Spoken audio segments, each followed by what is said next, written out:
សម្រាប់បងប្អូនដែលតែងមេចន្ទីបាទអញ្ចឹងខែនេះបងប្អូនអាចនឹងប្រមូលផលហើយបាទមាន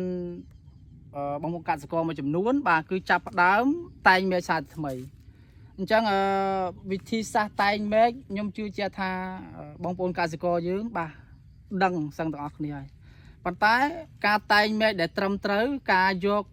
កបិតឬមួយក៏យកអាណាទៅកាត់បាទវាចេញលទ្ធផលមកខុសគ្នាបាទអញ្ចឹងការតែងមេដែលត្រឹមត្រូវបាទនេះគេគាត់យកអាណាកាត់ទេកន្លែងនេះគាត់យកអាណាកាត់ឥឡូវមកមើលមុខដុសសាច់ចង់ចិត្តវិញឃើញទេបាទកន្លែងនេះគាត់យកអាណាកាត់បាទដុសសាច់មកចិត្តកន្លែងនេះក៏ចិត្តបាទហើយកន្លែងនេះបាទបន្តិចទៀតក៏ដុសសាច់មកចិត្តដែរអញ្ចឹងណាបាទនេះការតែងមេយកអាណាទៅកាត់បាទជារឿងដែលត្រឹមត្រូវបាទប៉ុន្តែនៅក្នុងដើមតែមួយនេះកូនគាត់យកកបិតបថៅមកកាប់នេះបងប្អូនឃើញទេបាទ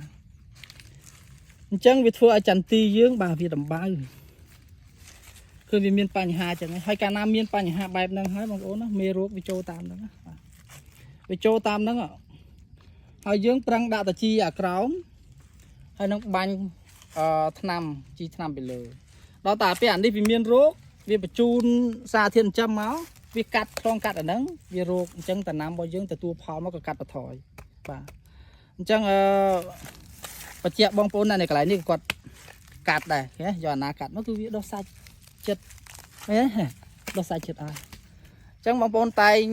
មេឃបាទខ្ញុំសូមផ្ដាំថាយករណាបាទតែកាត់សូមកុំយកកបិតឬមួយកបថៅទៅកាត់តាកាត់កបិតបថៅវាធ្វើឲ្យមុខហ្នឹងមុខដូចករណីនេះចឹងបាទវានឹងចូលមេរោគតិចច្រើនវាចូលអញ្ចឹងកាលណាចូលមេរោគហើយផលដំណាំរបស់យើងទៅតែប្រើជីខ្លាំង